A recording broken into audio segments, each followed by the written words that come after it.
Welcome back to Misunderstood. I'm your host, Rachel Uchitel. Our guest today is going to be Rudy Giuliani, who talks about what happened to him on the day of 9/11, his personal story from that day. And before I bring you that interview, some people might be saying, well, why would you even be talking to Rudy right now? He's not the person we remember him to be. Well, I lost my fiance that day, as many of you know already. And he has been someone who I've had a soft spot for. I, am someone who has always believed that I was connected to him, even though I didn't know him. And it took me months to try and locate him. I'm not kidding. Like, this was the hardest guest I've ever had to book. And I finally got to him. We did our interview and we have been friends ever since. My daughter was recently in a really awful accident. Rudy took the time to send a video message to my daughter to tell her to get well and to just have this personal conversation with her about how he could relate to getting hurt. And he is just someone who, clearly has gotten himself in some trouble for things that he has said, and people don't agree with him. But I will say that on September 11th, he became a hero to New Yorkers, to our nation. And I think that you should give this episode a listen, regardless of your feelings of Rudy, because it was important to me. And the way he talks about that day is something you don't want to miss. And for me, when I originally interviewed him, I figured that we would go back and forth and talk about our experiences that day. The interview kind of didn't happen that way. I wanted to let him talk. I speak a little bit on the show about my experience, but I really wanted to get out of him, right, his story. So I just want to fill you in on my loss from September 11th. I was a 26-year-old girl. I was working at Bloomberg News at the time. I had just gotten engaged to my fiance. His name was James Andrew O'Grady. I was kind of like this young version of me. I was like a kid. He was 32. He was very mature. He was very funny, very gregarious, gorgeous guy. Former swimmer at UCLA, super smart. I had met Andy 3 years before. We met on a blind date. My best friend at the time, Allison, was dating somebody in his firm, and they set us up on a blind date. And it was very funny because Allison didn't know Andy and Andy didn't know Allison. And the guy that she was dating didn't know me, but his name was Kevin. Kevin convinced Andy to call me and that I was the greatest thing ever. And Allison convinced me that Andy was amazing and I would really like him. So he calls me. And I got to be honest, he gave great phone. He had this amazing voice, this like belly laugh. And I really, we spoke for like an hour and a half the first night we spoke. And I really wanted to meet him. And I remember at the end of the phone call, he said, well, listen, the next step is we should meet in person. And if I don't find you attractive, then we don't have to speak again. And I thought that was just so honest. So we decided to meet. And it wasn't one of those things where I like fell head over heels and it was amazing. He didn't tell me he loved me for 7 months. I mean, he was like I was intimidated of him. And I wanted someone like him to love me, but I didn't think that I would ever, have someone like him in my life. I was just so honored to be around him. I learned so much from him. And when I met him, I was working at an internet company and I wanted to be like him. So every day I called Bloomberg News and I called the head of television there and I would say, or I would email her and I would talk to her and I would say, listen, if a job ever opens, let me work there. And after maybe 4 months of bothering this poor woman, she called me one day. She said, we have an opening on the assignment desk. If you want to come work here, I'll give you the job, but it starts at 5 a.m. And I'm like, I'll take it. And I was so proud of myself. And Andy spent hours a day after his work teaching me about business news. And my job at Bloomberg became, my most favorite job ever. But it was at Bloomberg that I was working there when September 11th, 2001 happened. And 3 weeks before, we were getting ready to go. We were living together at this point, and we were getting ready to go on a trip to Greece. 2 things happened. Andy she forbid me to get a dog, forbid me. So of course, one day I would have to walk between Bloomberg and our house on 66th Street. And there was a dog store, basically a very high-end dog store called American Kennel on Lexington in Manhattan. And there was all these gorgeous puppies in the window. And for whatever reason, this one dog caught my eye and I could not leave without buying this dog, of course. So I get home and I say to Andy, listen, if you don't like the dog, we'll return it after a week. I have all these gorgeous pictures of Andy and the dog. We named him Mickey. He was the smallest little chihuahua with blue eyes, short-haired chihuahua, hanging out, sleeping together, taking naps together. I loved this dog so much. We had the dog for about, 3 weeks. And one day, Mickey started getting seizures. Long story short, we had to put Mickey to sleep. I promise the story is going somewhere. So I was devastated. So Andy was with me when we had to put the dog down.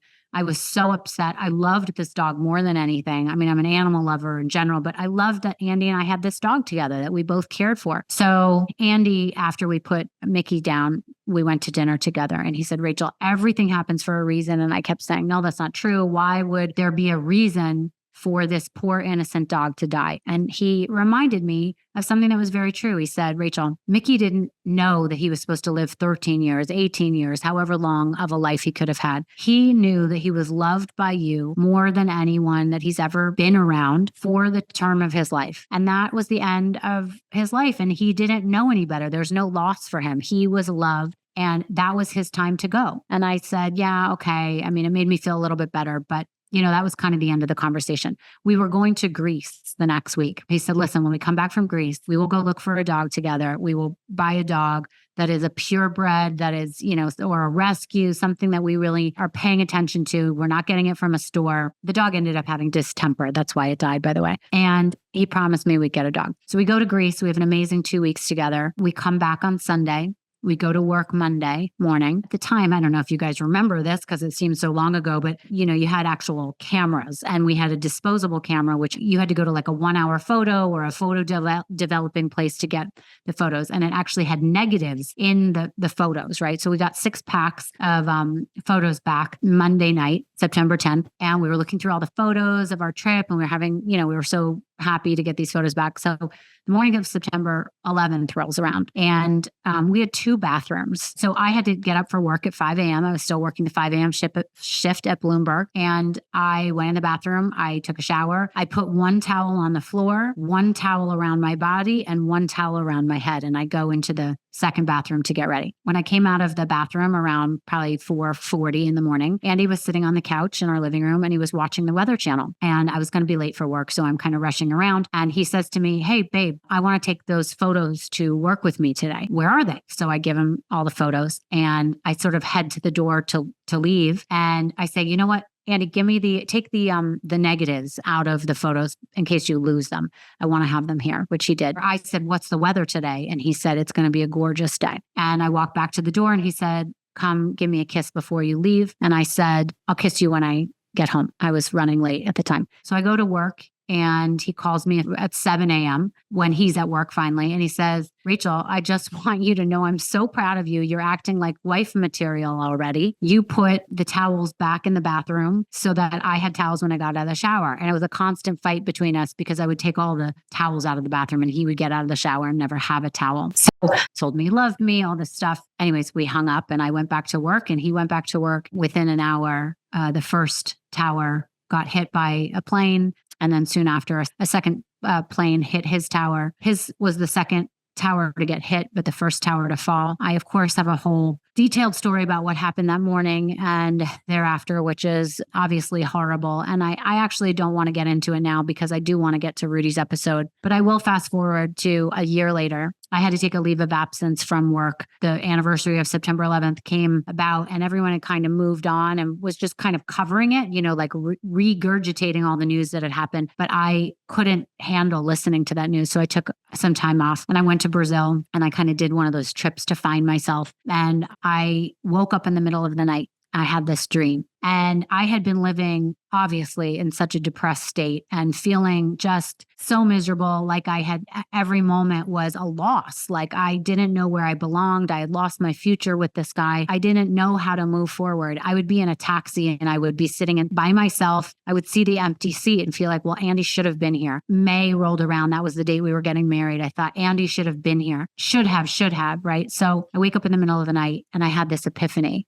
And I said, oh my God, the reason that Mickey died was so Andy could be the one to teach me the lesson that Andy lived his life for the duration of what he was supposed to live. He wasn't supposed to live till he might be 80 or 90 or even 50. He was supposed to die when he was supposed to die. And I should appreciate the fact that I got to love him and he got to love me for the time that he was here. And he lived a full life, and to not be upset by it and to just know that he was okay. The reason that Mickey died was so Andy could teach me that lesson and say that to me so that I could move on when Andy died. To me, that's my story of my long story about Mickey dying. And I just wanted to, let you guys know that obviously there's not a day that goes by that I don't think of Andy, but it's on September 11th that I want to remind of this wonderful person, James Andrew O'Grady, who lived a full life, who was the most wonderful person I knew, and I was lucky to have been loved by him. I'm sorry if you have a loss from September 11th. I'm sorry if you have a story of grief from someone you loved throughout your life. It obviously doesn't have to be related to September 11th, but the pain never does go away, but time kind of heals. But on September 11th, that wound does reopen. And I just really appreciate you guys listening to my podcast, to listening to my personal stories, which I try not to get into that much, but my guests all mean so much to me. And, I have a method to my madness and a reason to be interviewing the people that I do. And I was honored to have met Rudy Giuliani and to hear his story from 9/11. And I hope you give this a listen and listen to the end. It's a great story. It's a powerful story. I'd love to hear from you guys. If this was a episode that you can relate with, please drop me a message. Without further ado, here is the mayor, the one and only mayor, Rudy Giuliani.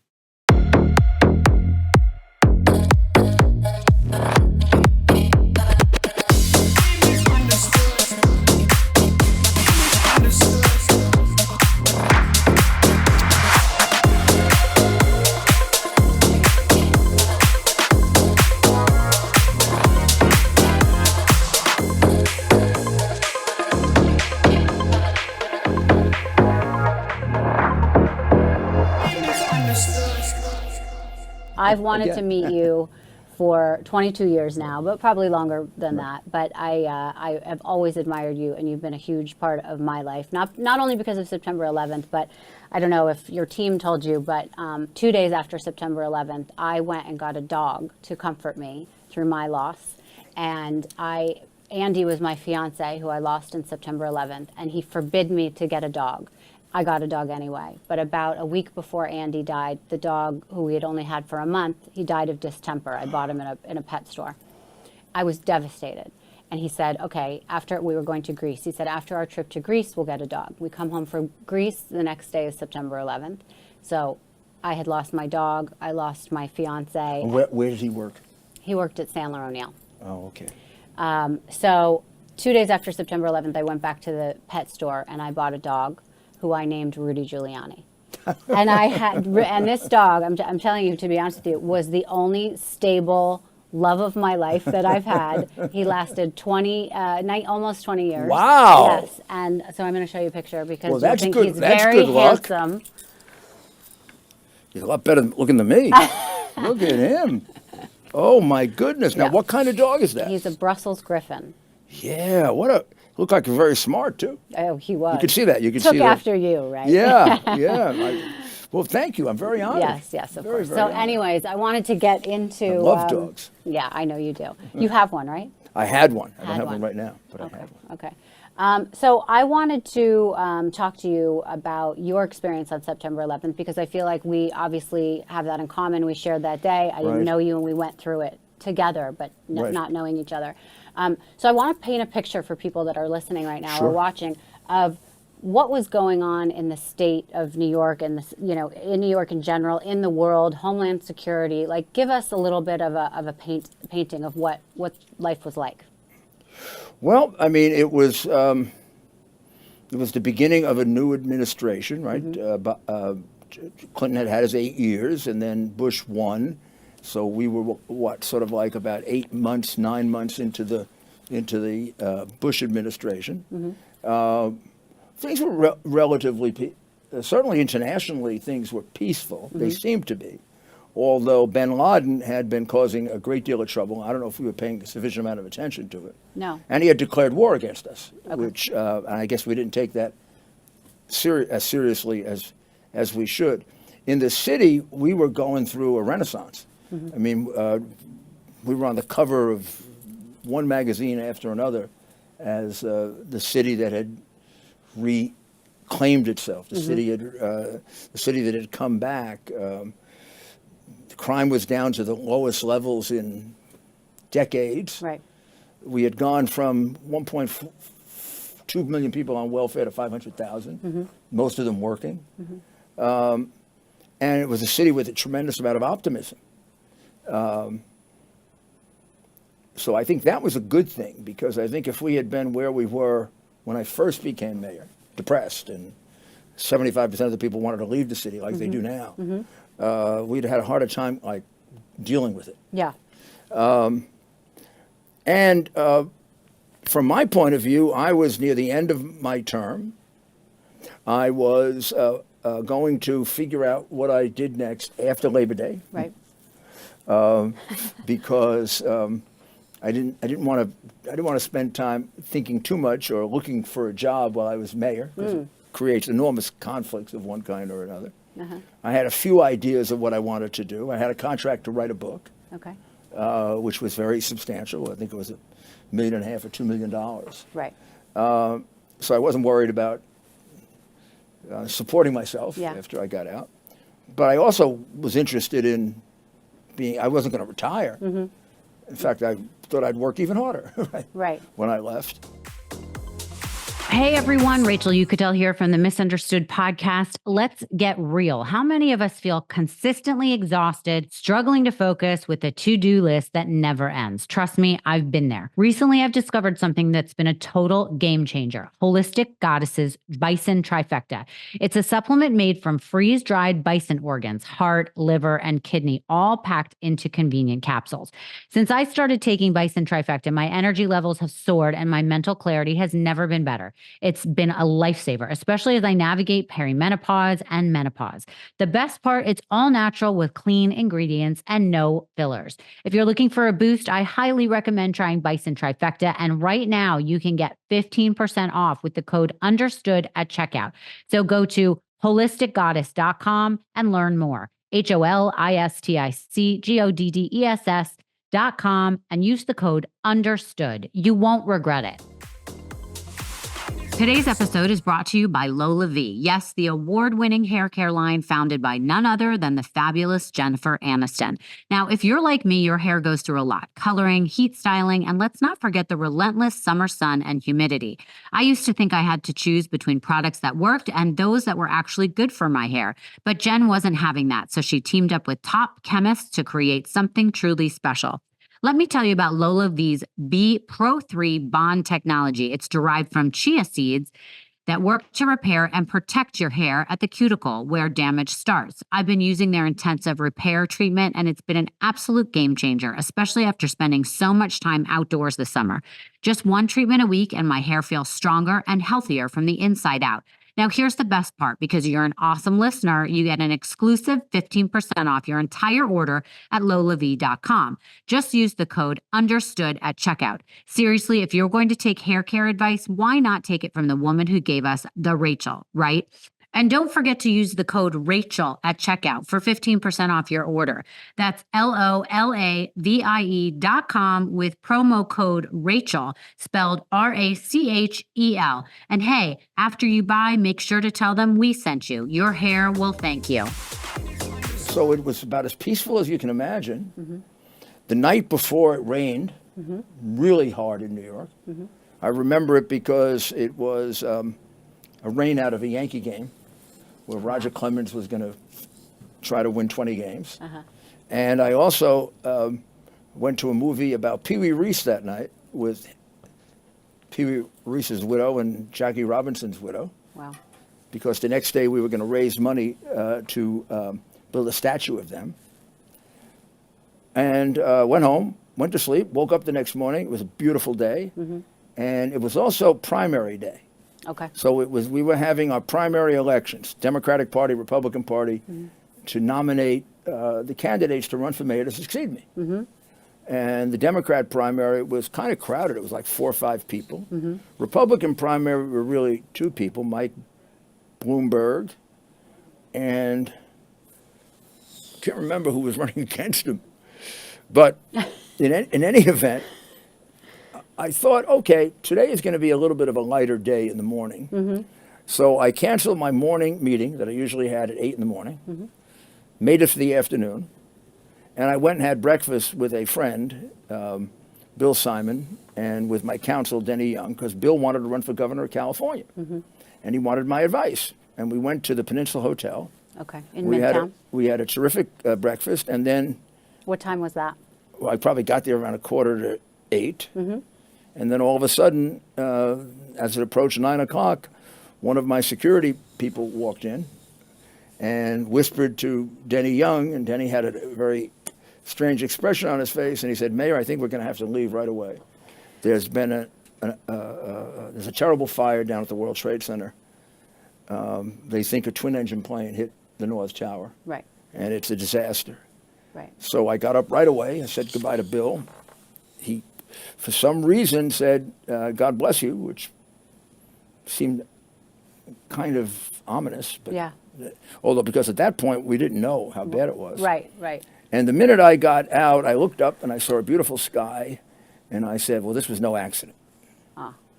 So now we have a crazy person or we have a terrorist, one or the other. Right. So I just want to say I was in Midtown also. I worked for Bloomberg News at the time. I was working on the assignment desk. Mike Bloomberg was my boss. And I went into work at 5 a.m. And the thing you remember is how beautiful that day was. Nope, not a cloud in the sky. Yeah. And how warm it was and gorgeous. And also for regular people, it was the first day for a lot of people bringing their kids to school, which was why a lot of people were not in the building that day. Not as many as would have been. So they were running late that morning. But I went in at 5 a.m. I remember the weather like you are talking about. And I was sitting on the newsroom floor listening to what was going on. We're doing the news of the day, doing our show. We had a live show. And next thing you know, I hear somebody say, the World Trade Center's on fire. And I remember, like you're talking about, everybody assumed and thought, and the news was reporting, that it was a smaller plane, a guy who probably was out there, didn't know what he was doing, Right. and flew into the North Tower. So, sorry to interrupt you, but So, go on. I got into my van. I sat in the back with Denny, and we started down quickly toward the World Trade Center. I tried to reach, and I was able to reach a few of police commissioner, my deputy mayor, Joe Loda, and but before I did, I could see the tower, and I could see a terrible fire, and it seemed to me it was worse than a twin-engine plane. Yeah. Immediately, Jenny and I both thought, I think this is worse. And I got a call. I can't remember the order in which I got them, but I got a call from my deputy mayor, Joe Loda, who told me it's a disaster down here. People are jumping out of buildings. Yeah. And I actually thought he maybe was exaggerating a little. Maybe he was caught up in the emotion of it. The idea of people jumping out of the building was like very hard to take.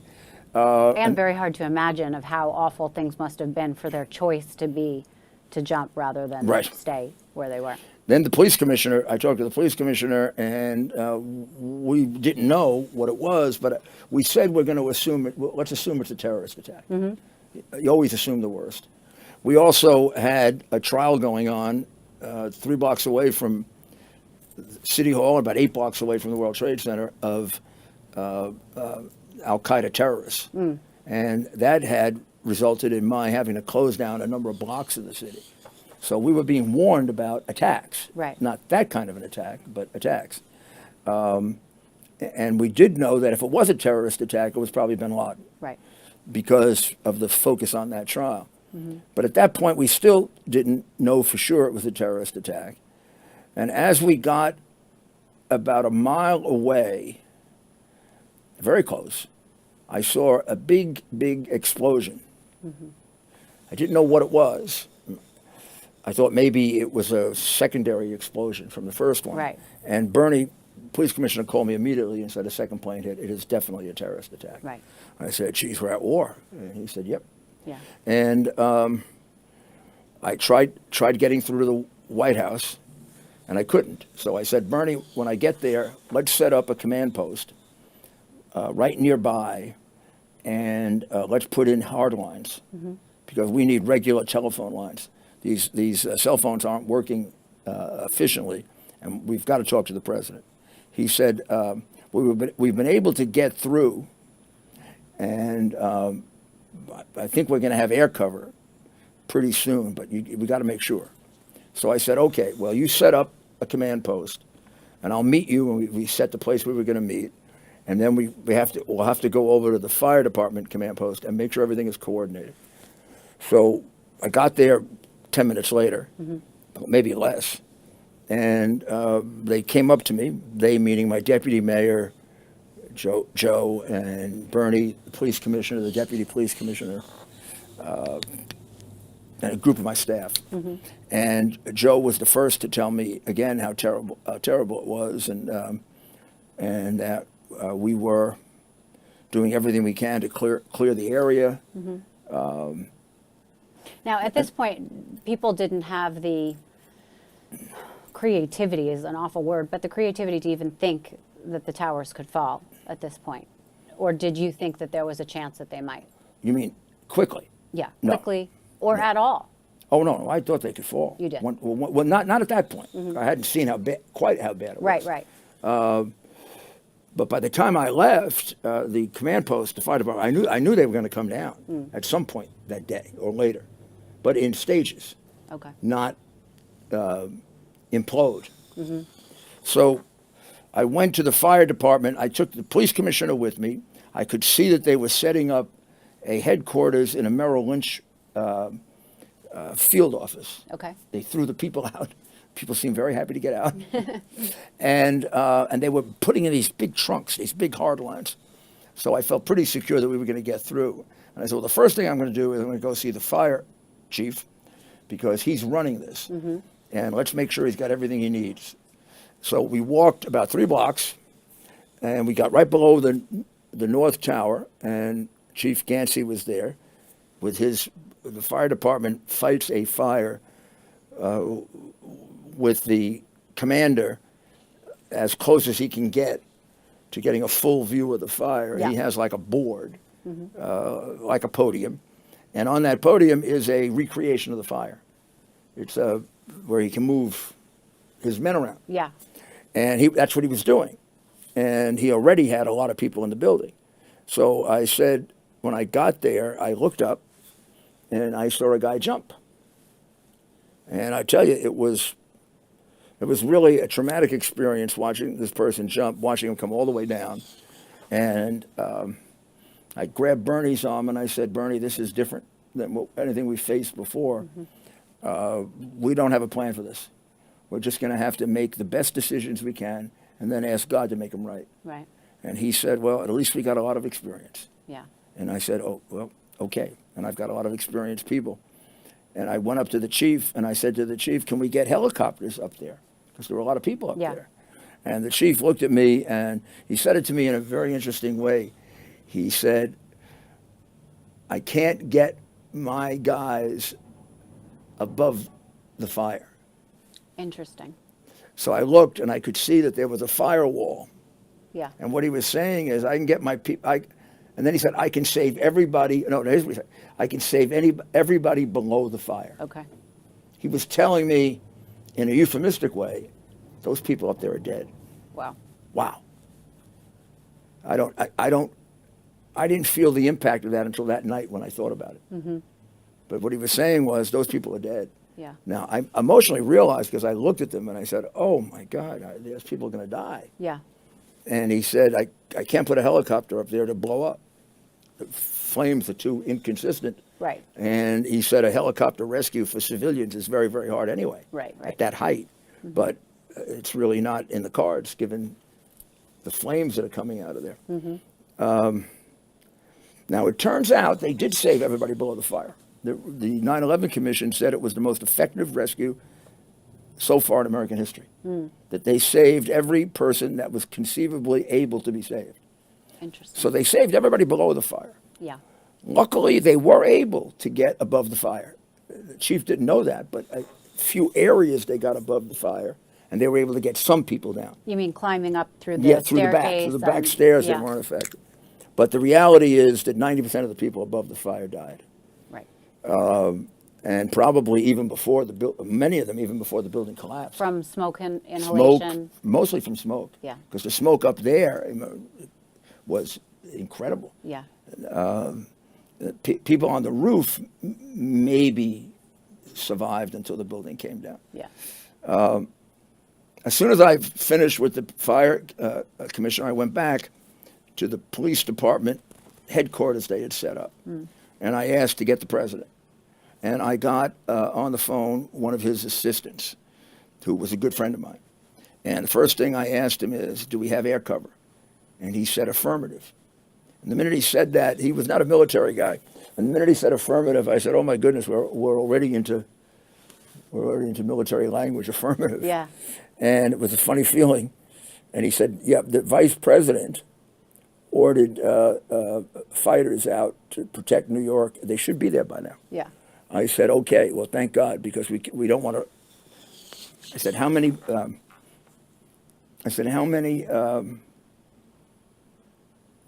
do we know how many more attacks there may be? Yeah. Or how many planes are out there or something like that? And he said, we've got about 7 or 8 that are still unaccounted for, that we're tracking and worried about. Right. I said, but at this point, had they shut down the airspace? Well, I asked him, Yeah. I've heard rumors, I said, I heard rumors that they attacked the Sears Tower in Chicago. He said, no. The Pentagon, he said, yes. Okay. Yes, they had already attacked the Pentagon by the time this conversation took place. I don't think the plane had come down yet in Pennsylvania. But in any event, he said there were 7 more planes unaccounted for, and therefore we should at least be ready for possible other attacks. What was your feeling when they told you another plane had hit elsewhere in Washington, D.C.? That we're under attack, and who knows what was going to happen. I mean, remember, until later in the day when it stabilized, we were not just working on trying to save people and mitigate, and we were working on this could be 5 more attacks. Mm-hmm. I mean, it could be. So the first thing we did originally is we closed down the bridges and tunnels, so nobody else would come in, so that whatever number of people we had in the city were frozen. Yeah. And then we tried to get them out. Sure. Yeah. At the same time, we closed the bridges and tunnels because in the first World Trade Center attack, it had been planned in New Jersey. Yeah. And we particularly wanted nobody coming in from New Jersey. Now, since that time, we had infiltrated those mosques, which became very controversial later, but I think it was a brilliant thing to do. Yeah. And we knew that they probably were not the cause of it, because we knew everything going on in those mosques. Right. And they had gotten no intelligence about this. So and they were not connected to Al Qaeda. Right. And we were pretty certain it was bin Laden because of the trials there and because of the warnings we had. We had been warned during the Millennium celebration in the end of '99 that there was going to be an attack at the New Year's celebration. Ah. And that was going to be from bin Laden. And as we got closer, the intelligence turned out to be less and less reliable. And I did really consider canceling it, but I didn't. And instead, we for about 2 weeks, we did everything we could to make that area safe. Yeah. We went below ground. I mean, there's a whole city in New York right below ground. Yeah. We secured that. On New Year's Eve, there were police officers below ground, believe it or not, to make sure that nobody could get in there. And that night, when I walked up to press down the button that brings down the ball, Yeah. which, by the way, is not really true. It comes down automatically, and you press a button, and you better get it right, otherwise you look stupid. Right. But they try to make it look like that. I probably don't trust the mayor to do it on time. Yeah. When I walked up those steps, it was the only time in my life where I thought I might get shot. Because they had told us so much about attacks. I thought, boy, they just really can't protect you. Yeah.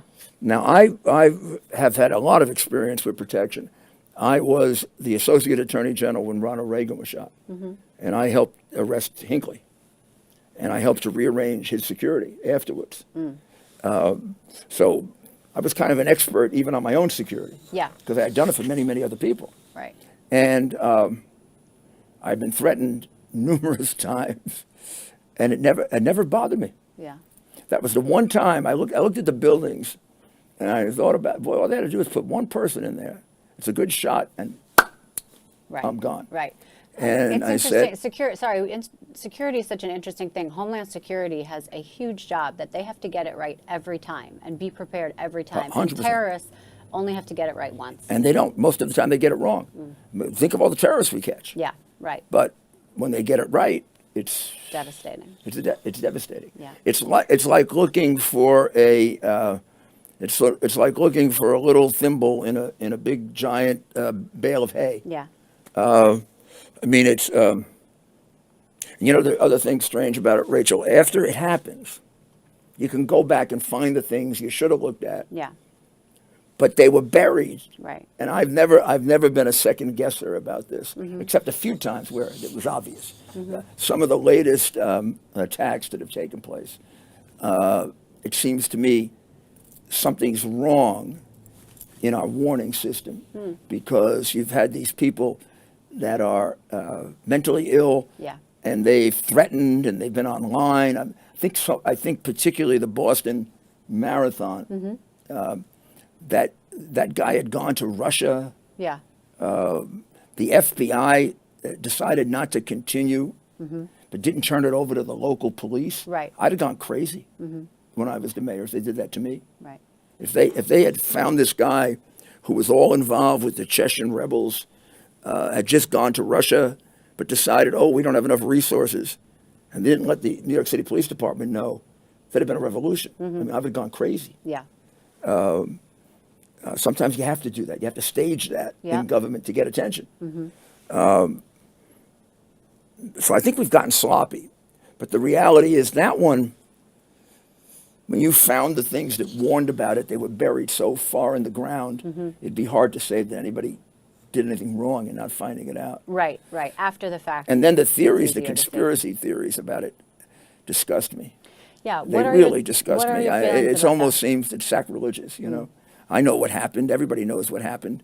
So you don't believe it was an inside job like some people? Like the CIA did it or some crazy thing like that? No, Bush did it. Give me a break. Give me a break. The poor man, I was with the man a lot during that 4-week period. The man was ripped apart over it, like Yeah. I was, and he did everything. There's not a damn thing we asked him for he didn't do for us. Yeah. I mean, he was a. I once said that no matter what happens with George Bush, just for the way he reacted after September 11, he'll be a great president. Yeah. And particularly by hitting them back so fast. We'd have gotten attacked again if he didn't. I mean, I know that's very controversial, Yeah. but particularly the Afghan war was totally necessary to sock him in the head Yeah. because Clinton had been too easy on him. Bin Laden took out a naval ship, other attacks, and we'd go bomb a field. We'd go bomb an empty field. You might as well tell him attack again. Right. And I remember as I was walking along, and this gets a little political, I told Bernie, thank God Gore didn't get elected. Because I figured if Gore got elected, he might, Yeah. he might give him the Nobel Peace Prize, who knows. But he sure wouldn't hit him hard. Yeah.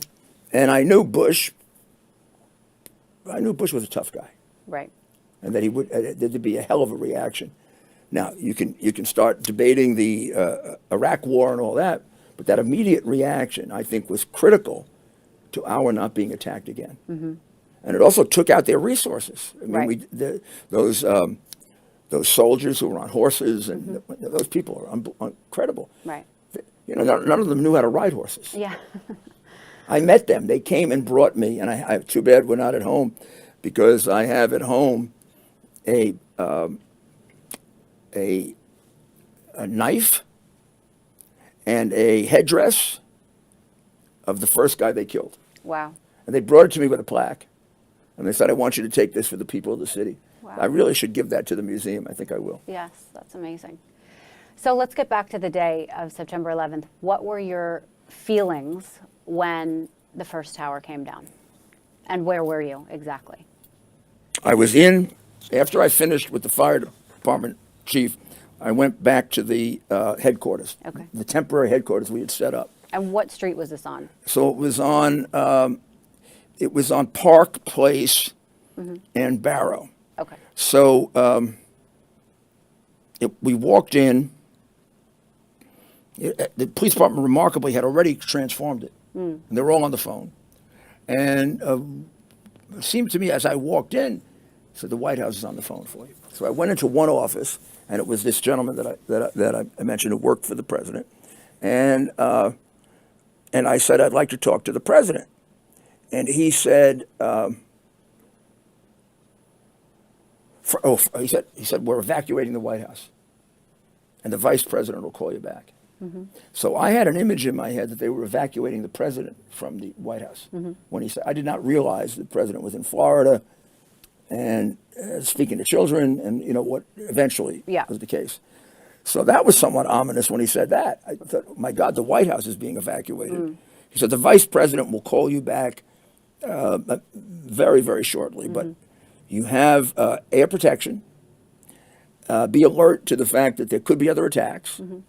I said, we're anticipating ground attacks, that they might follow this up. They might have people in the city and other cities. My police department is right now securing our 130 locations. So we kept a list of terrorist targets. This started even before the 93 attack.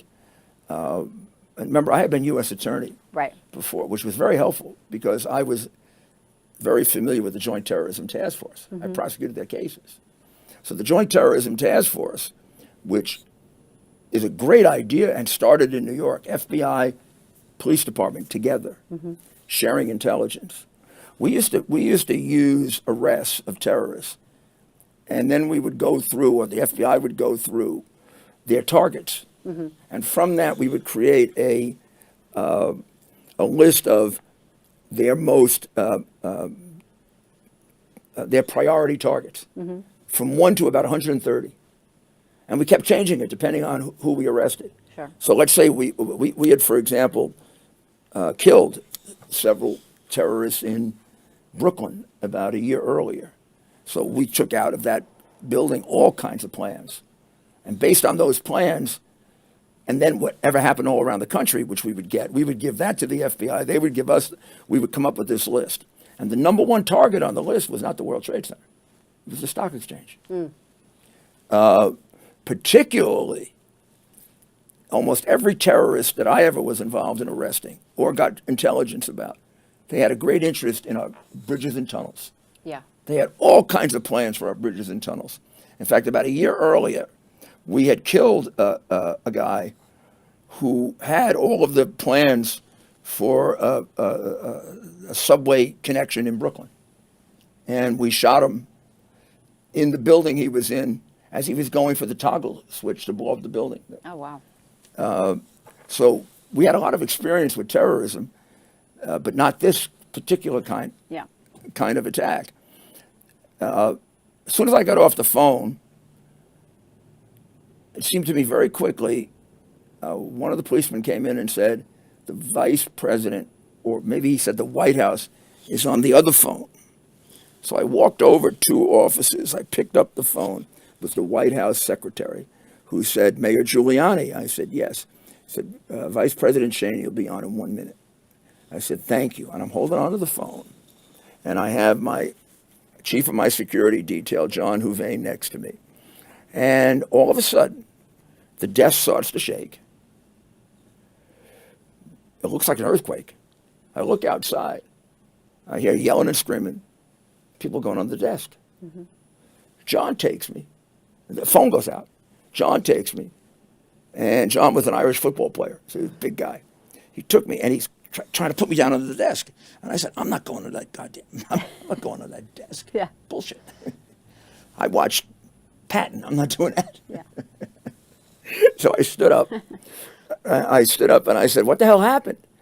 And all of a sudden, Chief Esposito, who is remarkable, I had remarkable people, remarkable guy. I just went to see him in the hospital.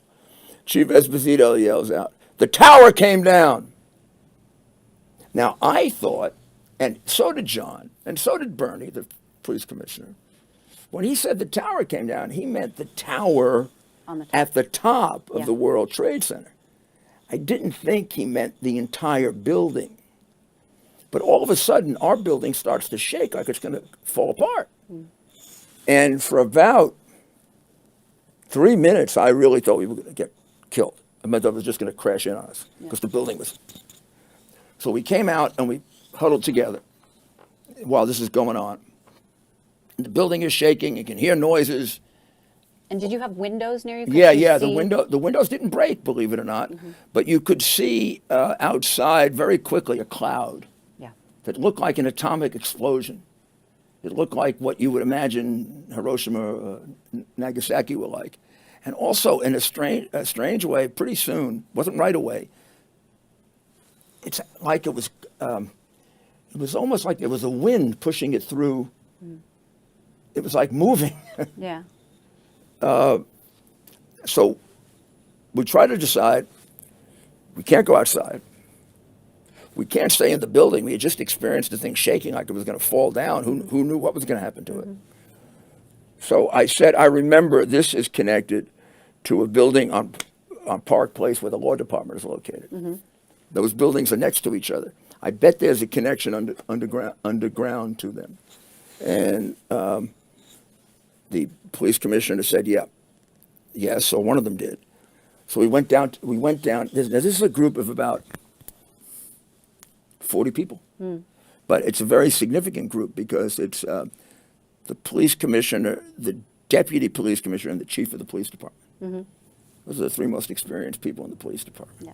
There's 3 of my 4 deputy mayors. If we had lost that group, the city would have lost 2/3 of its senior management. Yeah. So we go downstairs and we try the different exits, and none of them open. We go back upstairs thinking, well, maybe things have gotten better and things look much worse. Now you can see debris going through the streets. You can see like part of a desk or I don't know what the heck it was. You could just see this debris going through the street. Right. And all of a sudden, 2 guys come up to us that I think worked in the building, and they said, there's one chance that there's a door. They're all locked, but there's one that I think we can get open. Do you want to try again? And we said, sure. So we go downstairs, and they open the door, and you could, just a sigh of relief, you could hear everybody say,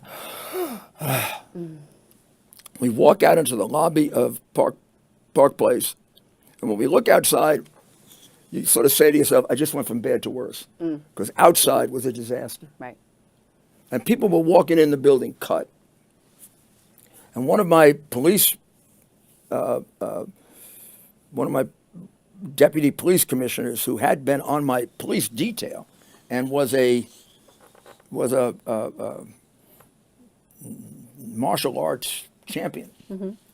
He comes in looking frightened and cut all right across his face. And he said, it's terrible out there.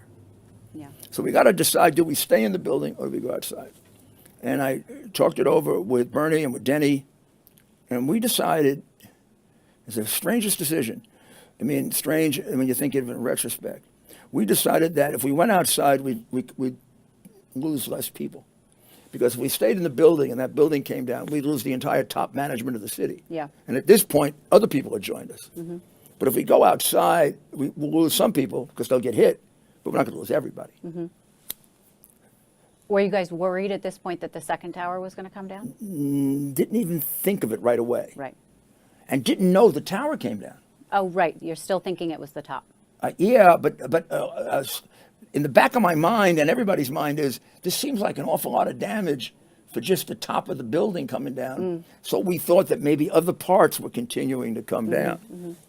I think then at some point, before we went outside, we were told that the tower had come down.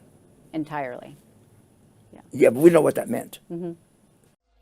I'm so excited to tell you guys about our new sponsor, Green Chef. Green Chef is the #1 meal kit for eating well with dinners that you can personalize to your own taste and lifestyle. I have to admit the cooking is not my favorite activity. And not only that, I really suck at it, but I do love great food. And actually, I also love staying home. So Green Chef is going to be the best of both worlds for me. So give Green Chef a try today. Use our special discount code for a great deal. You're not going to believe this. You get 60% off plus free shipping. So go to greenchef.com/understood60 and use code understood60 to get 60% off plus free shipping. Green Chef, the #1 meal kit for eating well. I mean, I expected to see a stump, with a lot of the building down, but I never envisioned an implosion. Yeah. I envisioned it came down like that. So then we did go outside. I held a press conference, and I told everyone to go north and get out of there and to remain calm, that the police department, the fire department were all coordinated, which they were, and that the rest of the city is being protected against any possible other attack. Because Bernie and I had dispatched about 150 units of the police department to those targets that I told you about. So we sent some to St. Patrick's, we sent some up to the Bronx, we sent some out to Brooklyn, the Kennedy Airport, LaGuardia Airport, the ones that are on that list. And we had run this plan maybe 10 times as either as exercises or where we had terrorist threats that nobody knew about. So this felt comfortable. We knew how to do this. And then all of a sudden we get on the street, we walk about 2 blocks, and I feel John grab me again, and he starts running me up the block. And I said, John, what are you doing? And he said, look. And now we hear this noise. I look down, and he said, I think the second building's coming down. And all of a sudden you see this thing appear in the canyon, between the buildings. It looks like it looks like it has eyes or something. Yeah. And then it starts coming up like this. So we grabbed a lot of people. There was one man who had a hard time walking, and I said, Bernie, let him use your car. So Bernie stuffed a bunch of people in his car and said, get them the hell out of here, civilians. And we continued to walk. And the idea now was, where are we going to set up our command post? So we thought of the 1st precinct, but they would probably have no power. We thought of the police department and called. They had no power. We walked into a big hotel along the way and walked right out, because when we walked in, the police commissioner, the fire commissioner, and I, we saw that the entire first 2 floors were all glass. It said, this is going to be a hell of a place. We're all glass. Right. And finally, we decided on the police academy. Okay. Because the police academy is up around 22nd Street. It's out of the area, but it's close enough so you can get there quickly. It had power, and it's a gigantic facility. It's a big facility, and it had all the emergency communication equipment that we needed already there. But on the way, we passed a firehouse in the village, and we decided, well, let's make some phone calls from here to make sure, and we'll call the governor. And so we broke in to the firehouse because it had been locked. They were out at the fire. That firehouse lost 12 people. Wow. And it was one that I had been to a lot, because when I was first mayor, I lost 3 firefighters from that firehouse. And we broke in, and I called the governor. And when I got the governor on the phone, he said, thank God, we thought you were gone. I said, what do you mean? We thought you were dead. I said, oh, that seemed kind of weird. They actually had drawn up papers for the emergency governance of the city if I were dead. Wow. My deputy mayor, Rudy Washington, was with the governor, and he was helping him do it, which that's what they should do. But I actually didn't know that until much later, Right. that it was that bad. And when he said it, it was a little startling. I knew we were in danger, but I didn't think people thought we were dead. Right.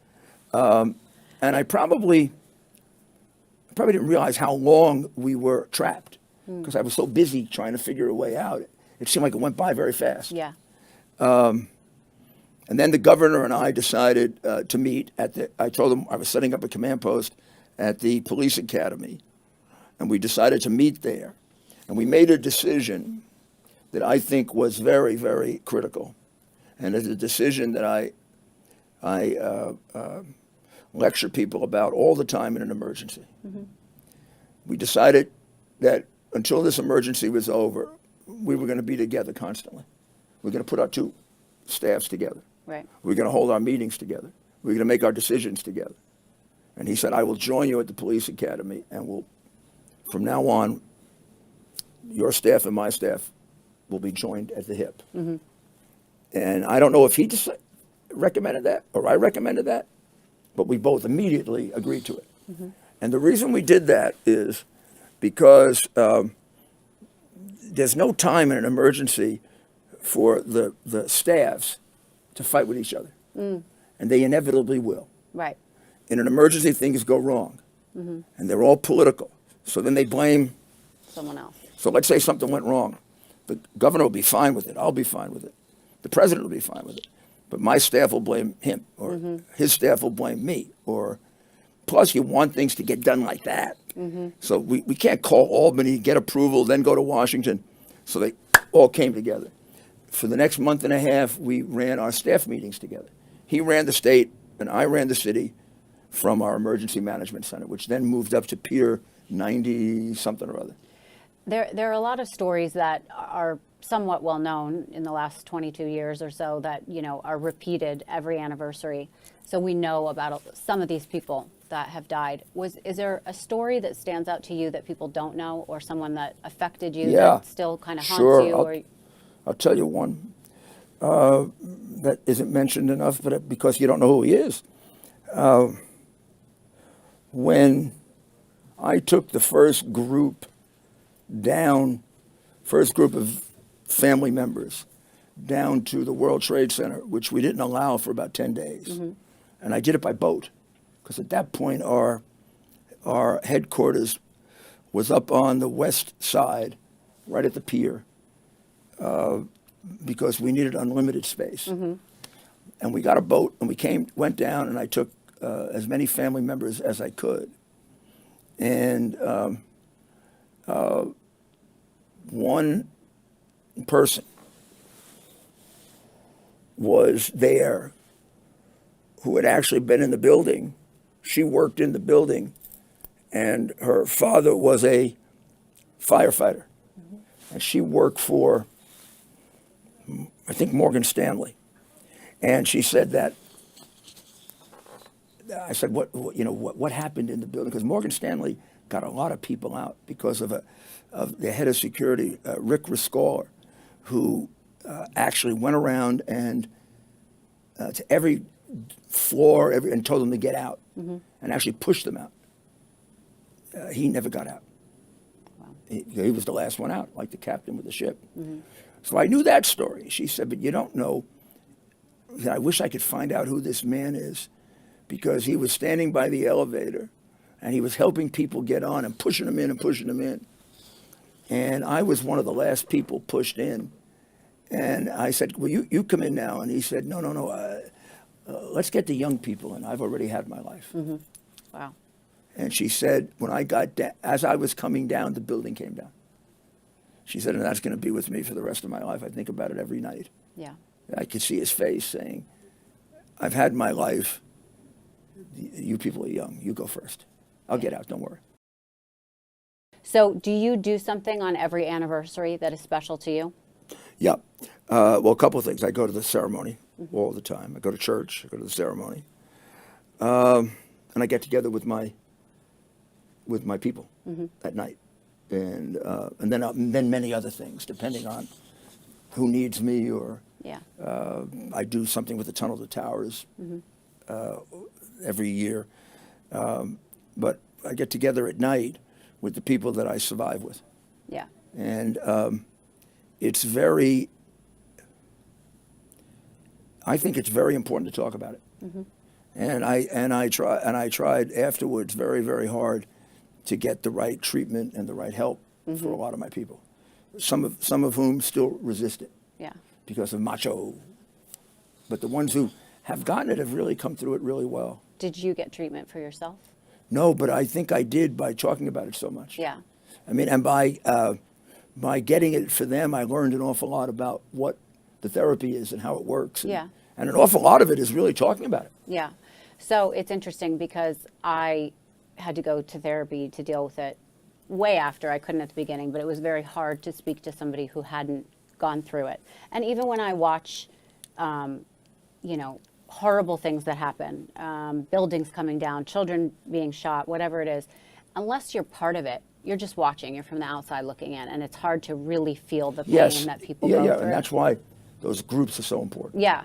And so for me, talking about it is good, but it's interesting. I still feel the emotions like it's yesterday. Yep. If I get into it, it's like that. I have a very hard time to this day going past that part of town. Yeah. And my son lives down there now, lives a few blocks south. Yeah. In fact, in the days afterwards, I was told nobody's ever going to go back there. Now there are 3 times more people living there. Yeah. But it's very hard. And sometimes I'll take a circuitous route so I don't have to pass it. And I've only been to the museum twice. And both times because I had to go. The opening. Yep. And then I took President Obama through it. Wow. And otherwise, when people want to go to the museum, I make arrangements for them and send somebody else. Yeah. That's a hard museum to walk I can't. And I've never watched a movie about it straight through. You Even the haven't? documentaries I've been in. Wow. I watched part of them and then I put it off. Yeah. Yeah. So I just want to tell you a little bit because I don't know if you remember, 2 days later, I do Associated Press gentleman took a photo of me. I was at Bellevue looking for my fiance, and just to sort of give you a picture. I do remember. I was 26 years old. I had just gotten engaged to who I thought was the love of my life. He was 32. His name's Andy O'Grady. And just saying his name makes me cry. Sorry. I didn't mean to do this. But I lost everything. And going to Bellevue that day, I remember looking on the computer and seeing that he might have been taken there. And so with hundreds of other people, I'm standing in line. And it was interesting because, everybody made flyers. And I don't know why we did that. It was like what everybody did, right? So I got the most recent photo that I had. Right. And I was laughing because I was like, oh, God, he would hate this photo, right? But I picked the photo because I loved his smile. And I just went where I heard that he was. And you're talking to the people in front of you and behind you, listening to their story. And each one was worse than the other. And it's mothers crying and children crying, looking for their parents. And it was just awful. And when I got to the front of the line, they checked his name and said he wasn't there. And there was a bunch of, sorry, my God. No, that's all right. There was a bunch of reporters, and they said, just tell us about Andy. I thought it was such a great way to let people know who he was. But looking back, that's what I thought. But as a 26-year-old girl, I was like, you have to help me. I don't know what else to do. I've lost my whole future, my whole life. And it was, as a young girl, the worst thing that I've ever been through, that I can imagine being through. And people don't understand how that affected people's lives. And it changes the trajectory of who you are at that age. And probably anyone who went through it. But it was an awful thing. It changed the trajectory of the country. Yeah, and the world. Yeah. I mean, it was an unreal event in terms of being able to describe the magnitude of it. Yeah. It's one of the events, one of the ways to measure the magnitude of it, it's one of those events where everybody remembers where they were when it happened. Of course. I'm sure this happens to you when you tell them you were involved in it. But people almost feel compelled to tell you. People have come up to me in airports and train stations and stopped me because they want me to know where they were. Right. I don't know them. Right. But they'll tell me, I was in grammar school at the time, and the teacher took us all out of class, or someone will say I was at my desk, and not even somebody involved in it. Right. I was at my desk, and we all had to leave. And it's the way they connect to that Yeah, day. or then people will come up to you who were connected to it. You know? Yeah, right. The ones who were talking to somebody in the building. Yeah. And then I also lost, that afternoon when I had the second press conference, I was asked, did I hear the tape of the Solicitor General and his wife talking on the phone? That was the plane that went into the Pentagon. And I said, no, I haven't had time to hear anything. And I said, well, the Solicitor General? Oh, yeah, Barbara, his wife, died. One of my best friends. Wow. They'd been in my office 5 days earlier. Yeah. And I'll tell you, that I had to stop and go behind the governor so I didn't cry. Because the deaths that I had heard about up until then, I expected. I expected. I knew what happened, and by the time it was an hour later, I was already in a zone of playing mayor. Right. But when they hit me with somebody I would never have thought of dying in that plane, it was like, oh my God. Yeah. And then I would say to myself, you can't feel this now. You got to feel it later. Yeah, that's right. You got to feel it. You got to stop it, and you got to just concentrate. You got to get this out of your mind, because you're not going to make the right decisions if you get all emotional. So Right. get it out and think about it later. That's right. And that day I was working at Bloomberg News. That day I worked until 5 o'clock. I didn't want to go home. And I didn't really shed a tear until a month later, when I was in the shower and I was by myself and people had stopped coming around. Like, you're so surrounded by people at the beginning, right? But then they go back to their lives. And you don't. Your life is the same, you know? So I think that's when it really hit me, and it changed my life. I wanted to ask you about your thoughts on how you feel New York is doing today as opposed to back then. I think New York is doing terrible today. Yeah. It breaks my heart. Somebody came up to me about 3 weeks ago. A man came up to me and he said to me, Mayor, you know, they've ruined everything you did. And I thought he was being nasty. You know, I thought he was like, and I looked at him and I could see almost like a little tear in his eye. And I said, I think you're right. I think you're right. I mean, I didn't think it could be done. I mean, we really had, I left it to Mike. He improved it. We had 20 years of the best city in America. Yeah. Without any doubt about it. We were the best city in America for 20 years. People would come here to learn how to do things. Yeah. When I was going through September 11, Governor Bush and Mayor Daley sent their people here to watch how we handled the emergency, because they believed we did it so well. Yeah. And then I went, they were nice enough to invite me to show me what they did. So when I see their emergencies, I feel like, oh, we helped them, or we help people get, in other places, get people off welfare, and we help them find better ways to clean the streets. And we were sort of the leading city. Yeah. And Mike kept it that way. And now all of a sudden, it's almost as if they can't do anything right. Right. And incredibly stupid decisions are made, like you know, the mayor announcing we're a sanctuary city and inviting everybody here. And now he's all upset there's so many people here. Right. Well, he invited them here. Yeah. And he decided they could have health care. And he decided they could go to college. And he decided that they can vote. Right? Well, why wouldn't they come here? Yeah. And now he's overwhelmed with 70, 80,000 people that he doesn't have the money to take care of the space. Yeah. And he's still doing things like, we'll get you a job, which means even more people will come here. Right. And they're all illegal. If you were mayor right now, is there one thing that you would focus on or do specifically? I'd get them the hell out of here. I mean, they don't belong here. Yeah. And the reality is, this is the federal government's problem. And the first time somebody bussed illegals to my city, I'd bus them right to Kamala Harris. Yeah. There's a big naval observatory. The vice president lives there. I've been there.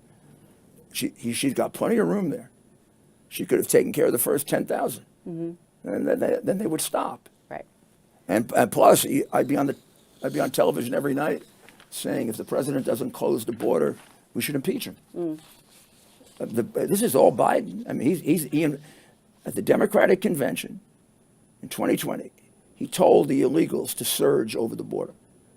He told them to surge. He does nothing at the border to stop them. The only people that are checking on them and who they are the Mexican cartels. We've got people dying of fentanyl in the United States, like at the rate of 100,000 a year. Those are wartime numbers. Yeah. We're being invaded, and they're killing us. And the president is in some kind of a demented state, doing nothing about it. And our mayor in New York invited him to come here, but never will say, Biden closed the damn border because he's a Democrat before he's a mayor. Interesting. All right, my last question on this topic is your thought on crime in the city, specifically the subways. I mean, even as recently as Sunday, another woman was thrown into the subway and is now paralyzed from the neck It's down. like deja vu. Yogi Berra had an expression, deja vu all over again. Yeah. It's like I'm living in the 1970s and 1980s before I was mayor. Do you take the subway? No, I don't take the subway. Wow. But I haven't taken the subway in years. I don't like the noise. Right. Okay. Do you have a thought on this latest major issue with? Yeah, the man should get a medal. The man should get a medal. Interesting. If I were the mayor, I'd have brought him to City Hall and given him an award. Right. I would have said, that was an awfully brave thing you did. You have no idea if you would have gotten killed. Yeah. This idea, like Sharpton gets up and says he was being peaceful. What a lie. I mean, I don't know what kind of minister Sharpton is anyway. He's a minister who lies. But he was being peaceful. He walked on the train, yelling and screaming, threatening people, Yeah. throwing garbage at them, telling them basically he was going to kill them. And then he took his jacket off and threw it on the ground. The minute he took that jacket off, you had to say to yourself, now he's going to kill somebody. Yeah. And the sergeant, Marine sergeant, acted exactly when he should. When that jacket came off, that's the time to stop him. Because if you wait, you're going to stop him after he kills somebody. Yeah. Right. I can't imagine that there's a person on that train, that subway, that doesn't appreciate what he did. I mean, people came forward who had been beaten up by this guy and said, I wish Penny was there when I got beaten up. The guy has 45 arrests. So I multiply it by 10. You don't get arrested for all the crimes you commit, particularly a guy like that. And every time he got arrested, they put him back out anyway because of Cuomo and Hochul and Adams and this crazy DA we have who thinks criminals should be on the street hurting us. So he did what has to be done in a city in which we basically empower criminals and put them on the street. We have a criminal-friendly district attorney. We have a mayor whose head is somewhere else other than in the job of being mayor. And he did what should have been done. Protect people. I mean, the city should be doing it. Yeah. But if the city's not doing it, somebody's got to do it. And the guy is a Marine. He's trained to protect people. Yeah. And why they're torturing him, I have no idea. I mean, all it's going to do is deter other people. Maybe you're on a subway or I'm on a subway, and the next guy sits back and says, "Gee, I don't know. If I get involved, first of all, I might get killed. Right. If I get involved, if I don't get killed, I might go to jail." Now, who's going to come forward except a superhero? Right. I have no idea why we didn't applaud what he did. The mayor originally was very good, but now he's doing a whole thing with the family.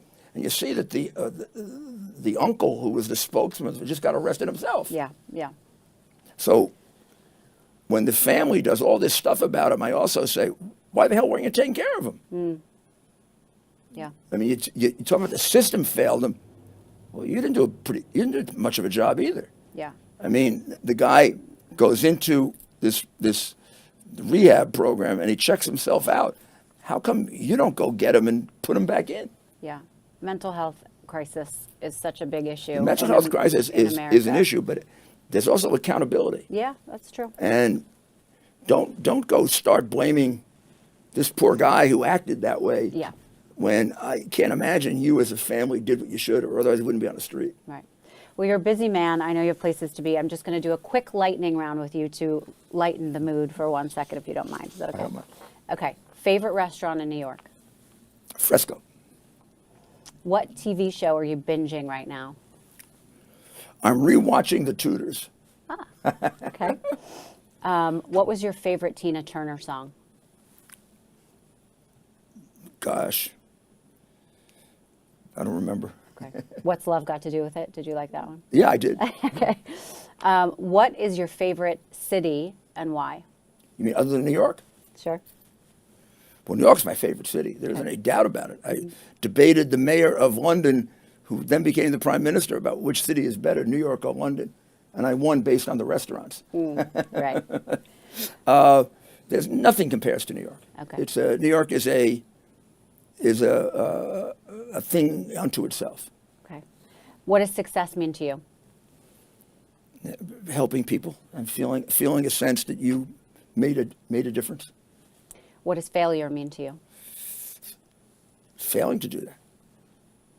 Do you know what Scandoval is? Do you know who Tom Sandoval is?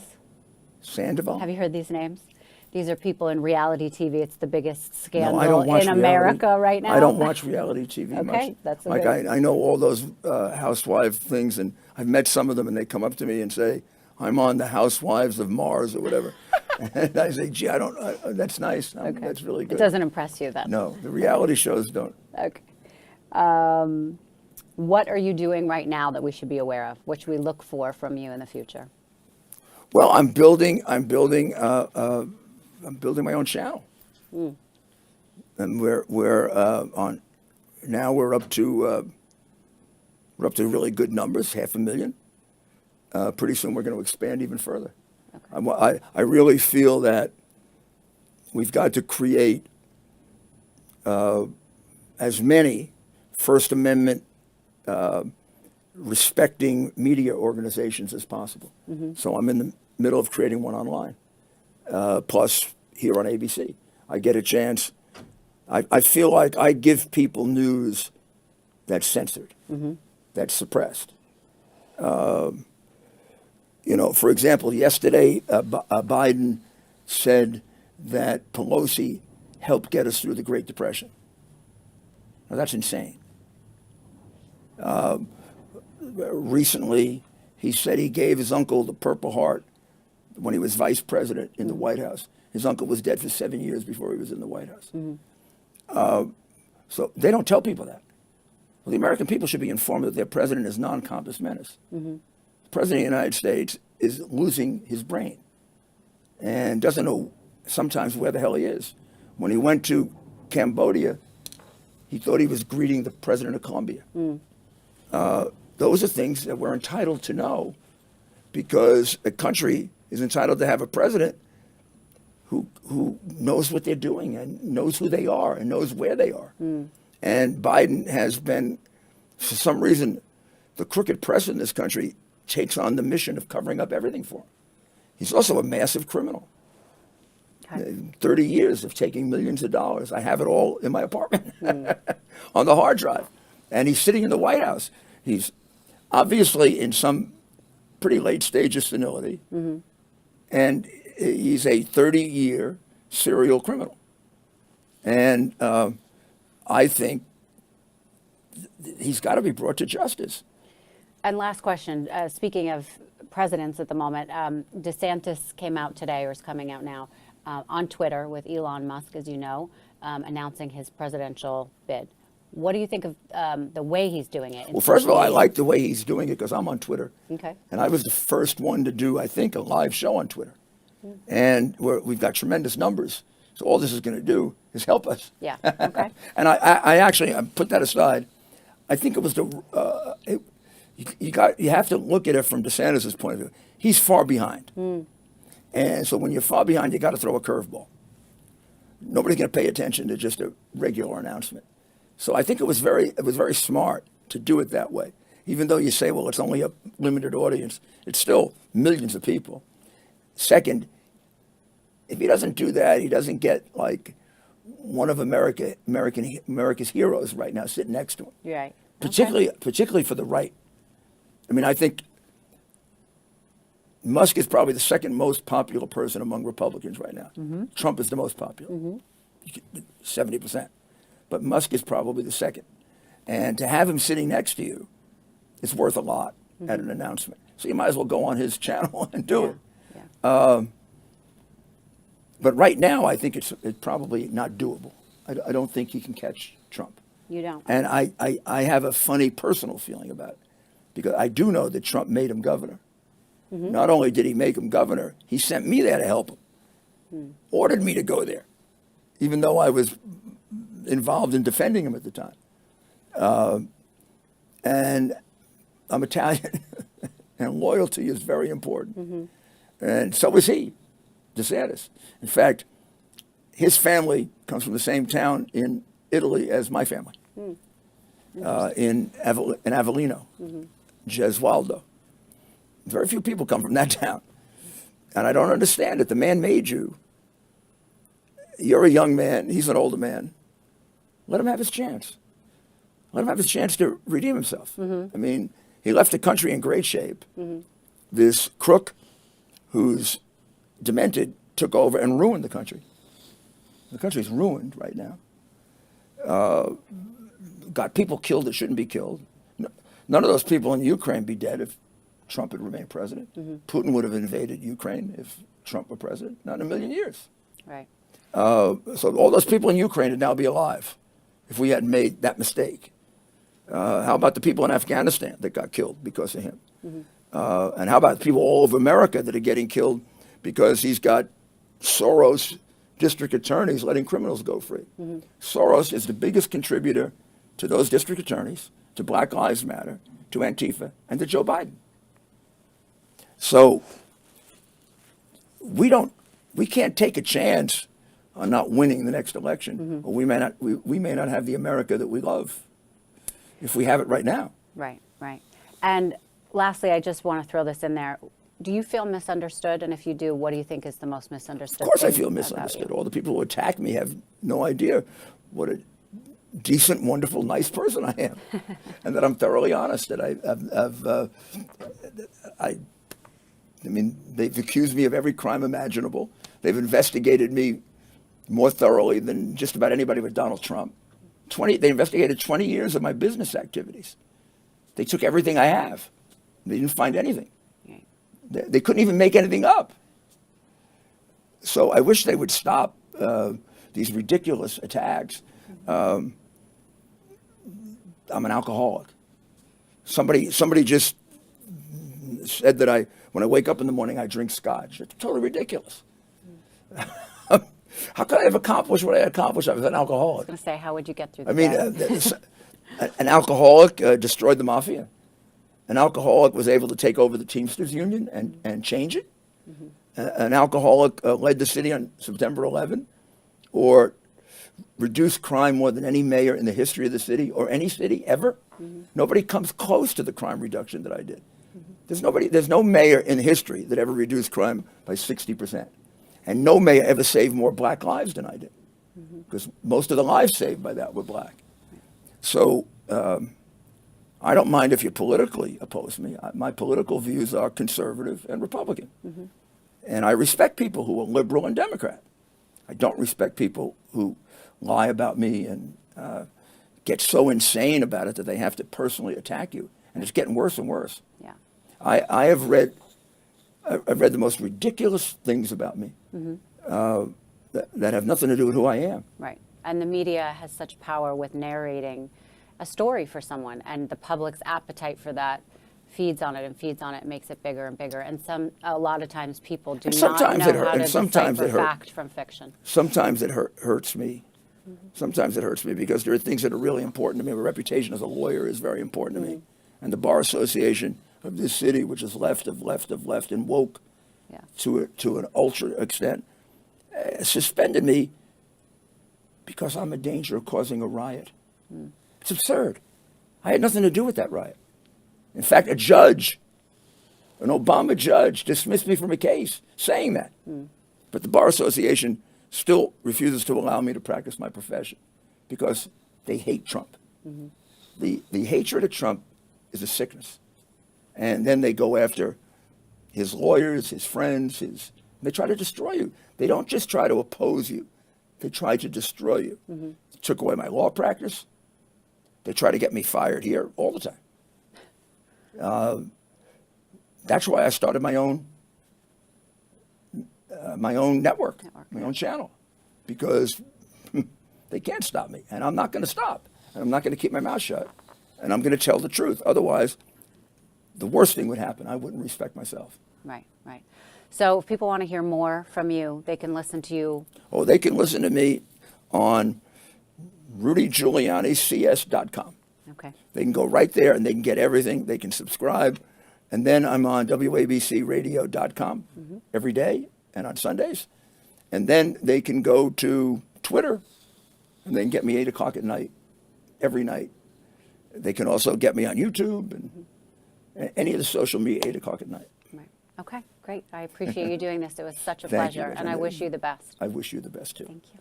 You're doing better? Yeah. No? Yeah, I am. I'm okay. I can see that. Thank you. I want to shake your hand. Thank you.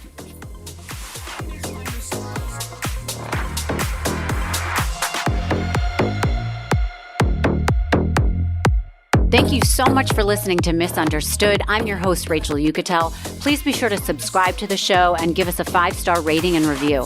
You can support the show by joining our Patreon at patreon.com/misunderstood with Rachel Uchitel. Do you have ideas for the show or want to reach out? Email us at info misunderstoodpodcast@gmail.com.